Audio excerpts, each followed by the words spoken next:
In this tutorial, we're going to introduce you to material plasticity in Abaqus and show you how to set up a simulation to include it. In addition, we're going to perform a restart analysis so you can see how this is done in Abaqus. In a previous tutorial, we analyzed a planar shell or plate bending under the action of a load. The plate in that example was provided elastic material properties, and the load magnitude was such that the maximum stress on the plate was less than the yield stress of its steel material. Now we're going to modify that simulation to demonstrate plastic behavior. The planar shell will be loaded with two concentrated forces of 270,000 newtons each, so that the stress in some regions will exceed the yield stress of steel and the plate will deform plastically. The material used is a generic steel with a density of 7,872 kilograms per meter cubed, a Young's modulus of 200 gigapascals, and a Poisson's ratio of 0.3. The plasticity behavior of steel is represented by the stress versus plastic strain curve displayed here. The plasticity model in Abaqus defines the post-yield behavior for most metals. The data required is the true yield stress of the material as a function of true plastic strain. The first data point corresponds to the initial yield stress, also known as the elastic limit of the material. Hence, the plastic strain value associated with it should be 0. It is important to know that Abaqus expects the data to be supplied in the form of true yield stress and true plastic strain. This is the case in the current example, hence we can use this data to define the material plasticity behavior. In the course of this video, we will also discuss how to deal with material test data that is in the form of nominal stresses and strains, as is often the case. At the end of the load step, we will release the load, allowing the plate to spring back and recover its elastic deformation. The plastic deformation, of course, will not be recovered. However, we will not perform the spring back step in the same analysis as the load step. Instead, we will perform the load analysis as a complete job, request Abaqus to output a restart file, and then use this restart file to continue the analysis as a new restart job from where the previous one left off. Restart analyses are useful because they allow you to add another analysis step to a completed analysis job. This is very handy if your analyses take several hours or days to run, and you don't wish to add the new step to the original model and rerun the entire thing from scratch. It also sometimes helps to run a multi-step simulation in the form of separate jobs with restarts, so you can examine the results of each analysis and confirm that it is performing as expected. Restart files are also useful if your analysis fails or crashes at a particular point. You can try readjusting your loads or constraints and continuing from a particular step or even a specific increment. However, you must request Abaqus to output restart data before running the original simulation, otherwise no restart file will be created. Let's start Abaqus and work through this.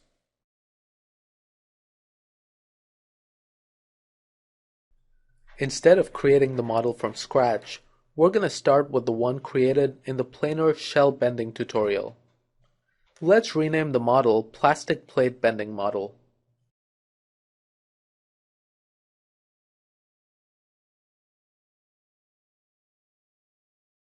We will modify the material AISI 1005 steel, created as part of the original model. Let's rename it Steel, since we will only use a generic yield stress versus plastic strain curve for steel.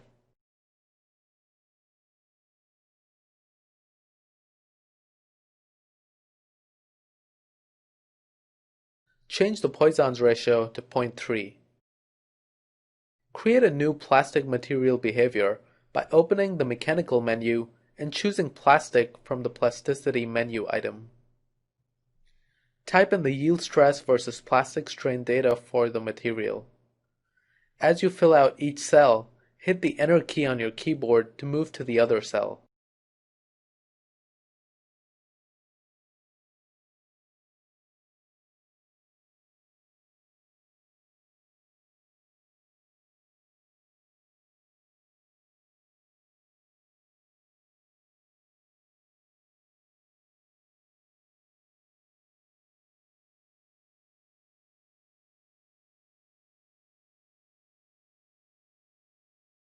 It's possible you have your yield stress versus plastic strain data in an external file, and typing it out into this table is tedious. There's another way of getting this data into the table. Clear the contents of the table by right-clicking in any cell and choosing Clear Table. I have the tabulated values in a text file with a tab separating the stress from the strain, and each stress-strain pair on a new line. Right-click in any of the cells and choose Read from File. Click the Select button and navigate to your file. Notice that below the file name, Abaqus tells you that the fields can be delimited by spaces, tabs, or commas. In our case, we have tabs separating our stresses from strains, and Abaqus will be able to identify the two separate columns thanks to the tab delimiter. We tell Abaqus to start reading values from our text file into the first row and first column of the table.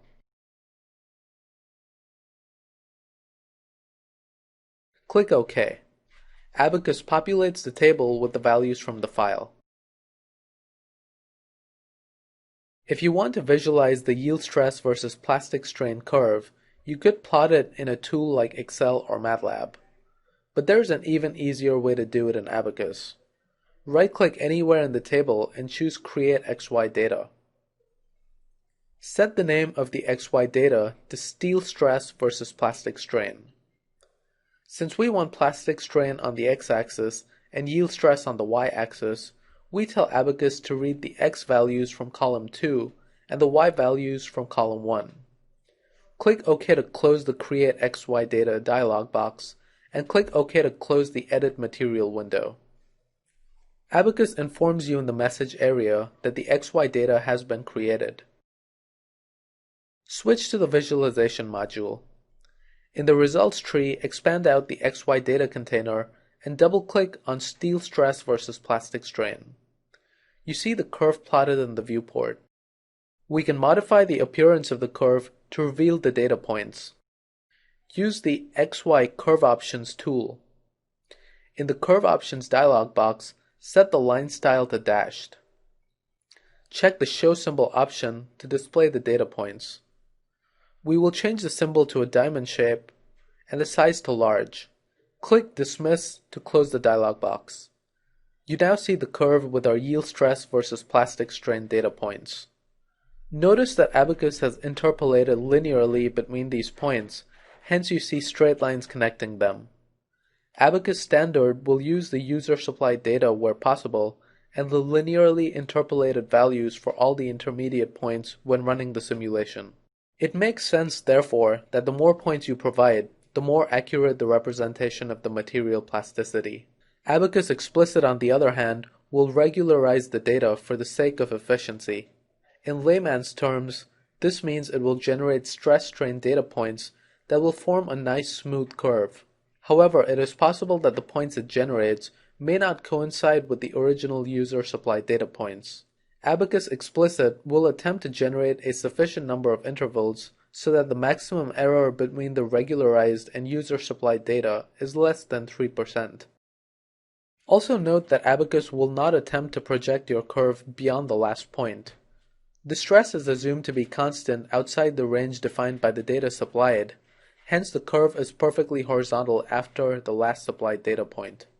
This means that the stresses in the material will not exceed the stress of the last stress-strain point on the curve, and once the stress in the material reaches this value, the material will deform continuously until the stress is reduced below this value. Hence, you must check to make sure that the stresses in your model never reach this portion of the curve, or your results will be meaningless. Material test data is often in the form of nominal stress and strain, and I want to take a moment to explain how you would convert the nominal stress-strain to true stress-strain data that Abaqus can use. You find the true stress from the nominal stress and nominal strain using equation 1. The true strain is found from the nominal strain using equation 2. Since the strains obtained from the test data are probably not plastic strains, but rather the total strain, this total true strain needs to be decomposed into its elastic and plastic components. The true elastic strain is obtained from the true stress and the Young's modulus using equation 3.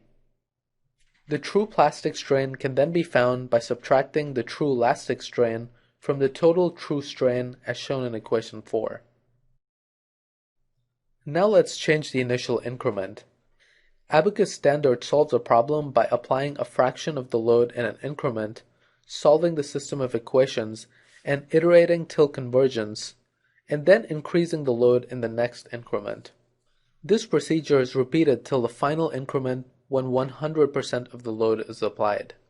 Currently, our problem is set up so the entire load step occurs in one increment. However, in a nonlinear analysis, it is almost always better to set smaller increments. This is because the solver is unlikely to converge to the solution when it applies the entire load in one increment, and will internally do a cutback and try to solve with smaller increment size. For highly nonlinear problems, Abaqus standard might have to reduce the increment size repeatedly. This wastes computational time. Hence, it is preferable to have multiple increments from the beginning in any nonlinear problem. The way we can achieve this is by setting the initial increment to a fraction of 10%. So, if your step time period is 1, set the initial increment to 0.1. This means that the solver will apply 10% of the load in the first increment. Abaqus will automatically adjust the sizes of subsequent increments based on the convergence behavior of the solution, hence you only need to specify the initial increment. It is hard to determine exactly what will be a good initial increment, and Abaqus will in fact let you change even more options, such as limiting the minimum and maximum increment sizes, as well as the total number of increments. However, an initial increment of 10% is generally assumed to be a good starting point, unless you have already run the simulation previously and examined the status file. Double-click on the load step in the steps container to see the edit step window. You see that the step time period is set to 1. Switch to the incrementation tab. Here you see the initial increment size is also set to 1.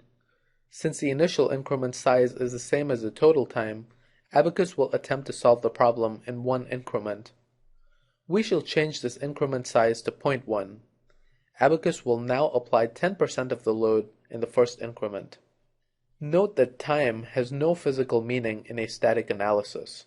It is only meaningful when comparing it with the initial increment.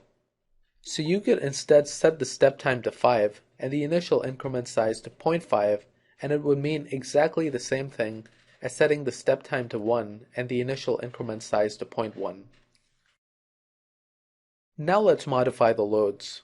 We will change the concentrated forces to 270,000 newtons in the negative y direction.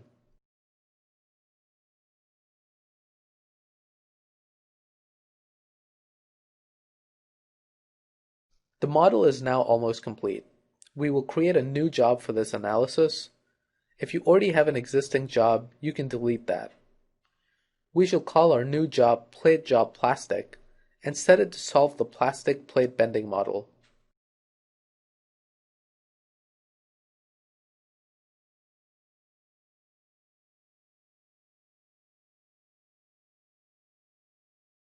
The job type is set to full analysis. Run the job by right-clicking on it and choosing Submit.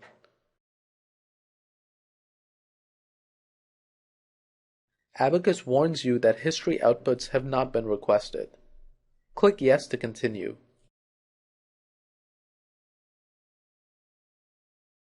You see that the job has been aborted, and Abaqus tells you about errors in the message area.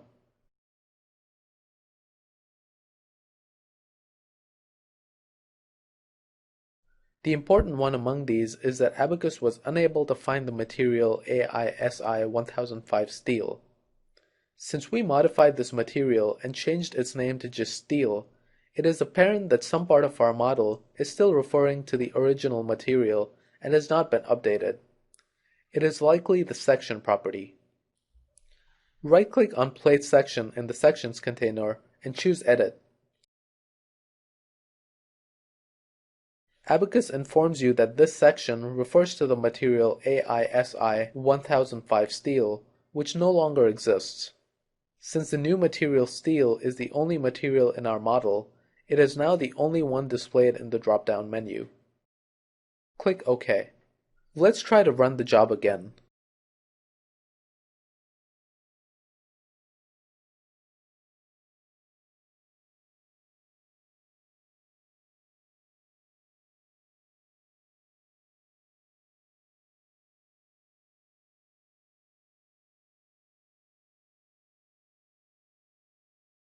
This time it goes through till completion.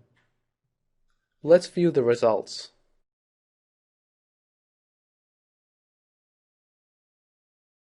Plot a contour on the plate.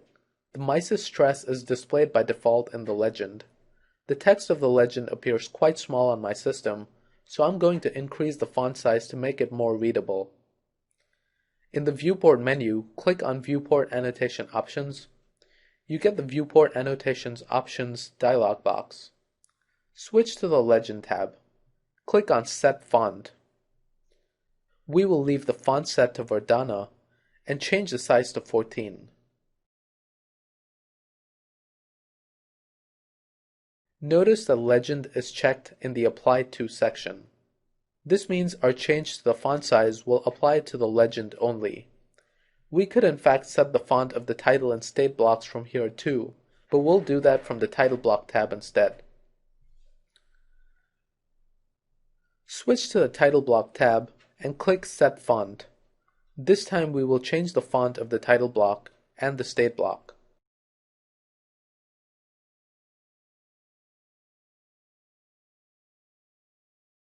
Set the size to 14 and change the font to Times New Roman.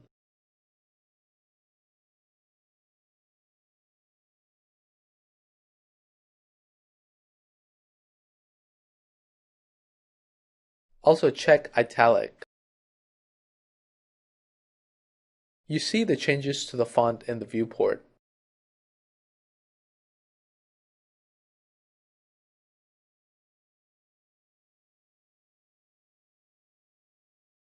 Now let's talk about restart analyses. As mentioned in the overview, a restart analysis allows the user to continue an analysis from where it stopped. The analysis may have stopped because it was unable to converge, or the maximum number of increments for the step was reached, or the computer may have run out of disk space or crashed. It's also possible that the analyst intentionally wished to separate the steps of the analysis into separate jobs so that the results of each step can be viewed and the validity of the solution till that point can be confirmed. In all of these cases, a restart analysis will allow the solution to continue from where it left off. It is also useful for transferring results between Abaqus Standard and Abaqus Explicit. Let's take a look at the files generated by Abaqus during the analysis. These will be in your Abaqus work directory, which by default is in the temp folder in the C drive. In my case, I have it set to a folder called Abaqus temp in the C drive. You see a number of files here, and you have likely noticed these being generated every time you run an analysis job in Abaqus. The file we are looking for is a restart file with a .res extension. This is a file that can be used to continue an analysis. However, no restart file is present. This is because Abaqus Standard does not generate a restart file by default. It needs to be specifically requested. So let's return to Abaqus and request restart output. Switch to the step module. From the output menu, choose Restart Requests. You see the Edit Restart Requests dialog box. It has a table listing the steps of the analysis, the frequency and intervals at which restart data should be written, and options for overlay and time marks. Restart output is written for the steps requested, not the entire analysis. The analyst has two options for specifying how often restart data should be written. If a frequency n is specified, then Abaqus will write the results after each increment whose increment number is a multiple of n. So the restart data is written every nth increment. In addition, the restart data will be written at the end of the step. If an interval m is specified, then Abaqus Standard will divide the step into m time intervals and write the requests at the end of each interval. When specifying an interval, the checkbox for time marks will become available. If the analyst checks time marks, the results will be written at those exact time intervals, whereas if time marks is left unchecked, the results data will be written at the increment ending immediately after each time interval. The frequency option is available only in Abaqus Standard, whereas interval is available in both standard and explicit. Change the frequency to 1. This tells Abaqus to write the restart data at the end of every increment. The checkbox for overlay becomes active.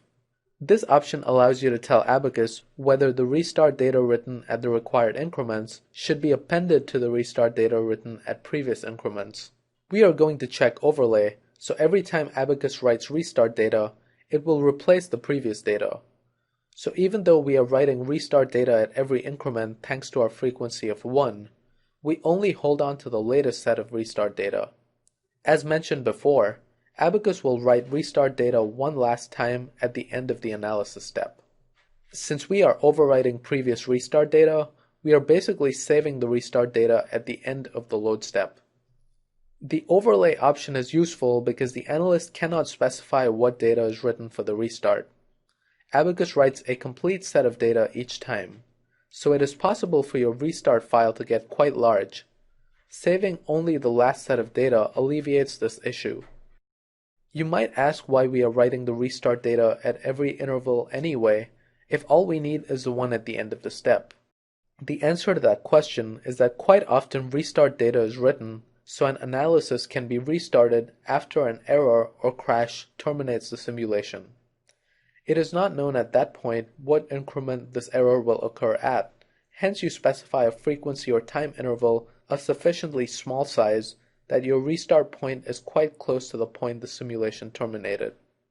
Of course, writing restart data to a file itself takes time, so in a large simulation you should avoid writing restart data at every increment as we have done here, and should instead pick a lower frequency.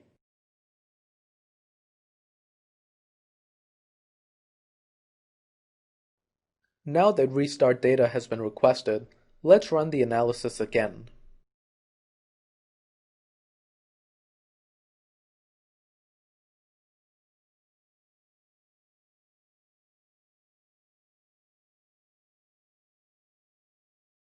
Once the analysis is complete, check the work directory. This time you see a restart file, platejobplastic.res.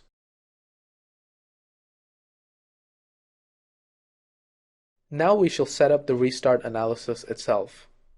When performing a restart analysis, the model must be the same as the one used in the original analysis up until the restart location.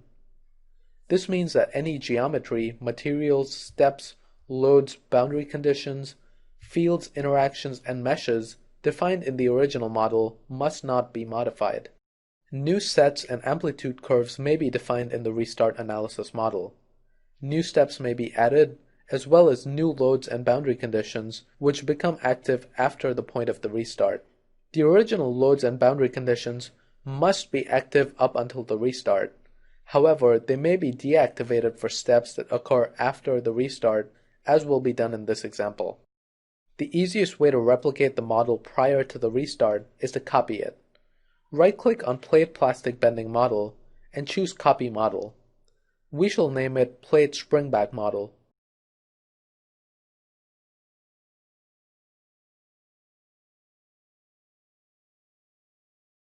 The new model is added to the model database. Right-click on it and choose Edit Model Attributes. In the Edit Model Attributes window, focus your attention on the Restart tab. This is where we specify the settings for the restart analysis.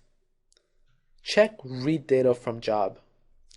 Abaqus expects you to type in the name of the job exactly as it was spelled in the original model.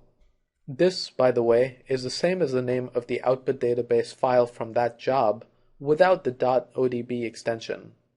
Our job was named Plate Job Plastic, hence type it in exactly as that.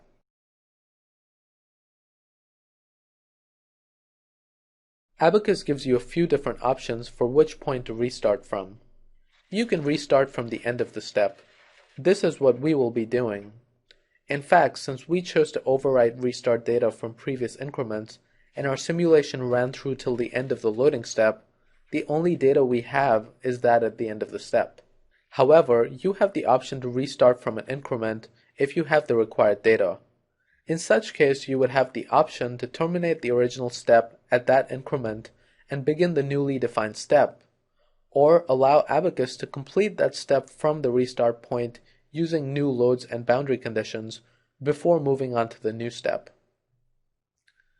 Since we need to type the name of the step exactly as it appears in the original model, we can look it up in the model tree.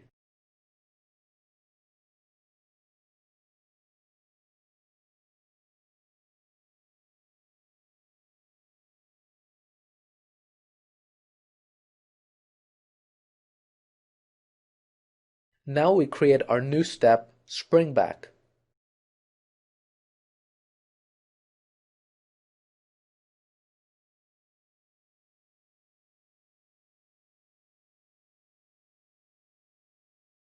It too is a static general step.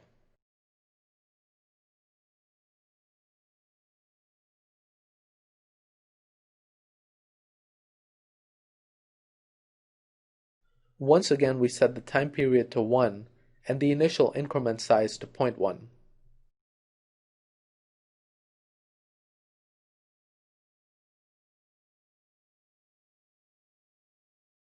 We need to remove the load from the plate so that it can spring back and recover its elastic deformation. Right-click on Loads in the model tree and choose Manager to view the load manager. Notice that the concentrated force loads have been propagated to the spring back step in this restart model, just as they would by default in a regular model. Click on Propagated and click the Deactivate button. The load is no longer active during the spring back step. Click Dismiss to close the Loads Manager. The model is now ready. The final task is to create the job. Let's call it Plate Springback Job and apply it to the Plate Springback model.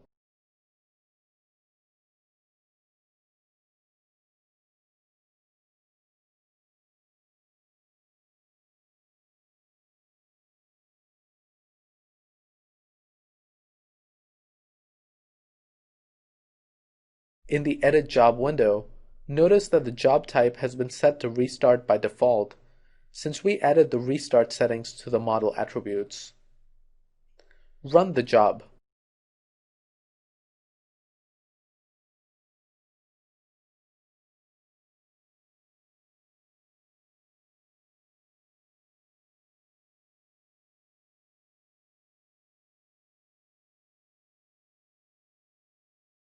Let's view the results.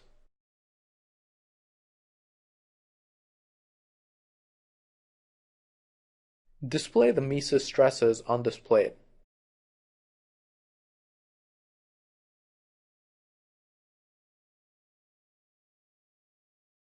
In a restart analysis, the first frame of the restart is the same as the last frame of the original model.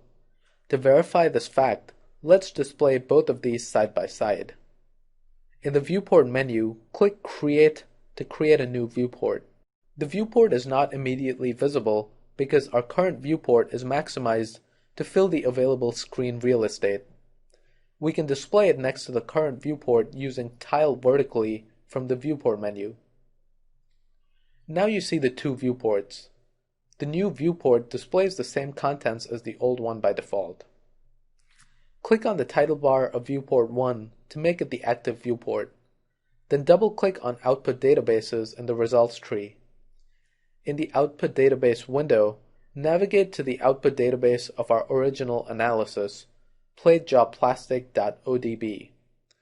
Viewport 1 now displays the results of this analysis. A quick way to check to see which output database is displayed, or to change it, is to use the ODB drop-down menu for the visualization module. Note that the ODB file name is also visible in the title block in the viewport. Display the Mises stresses on this plate.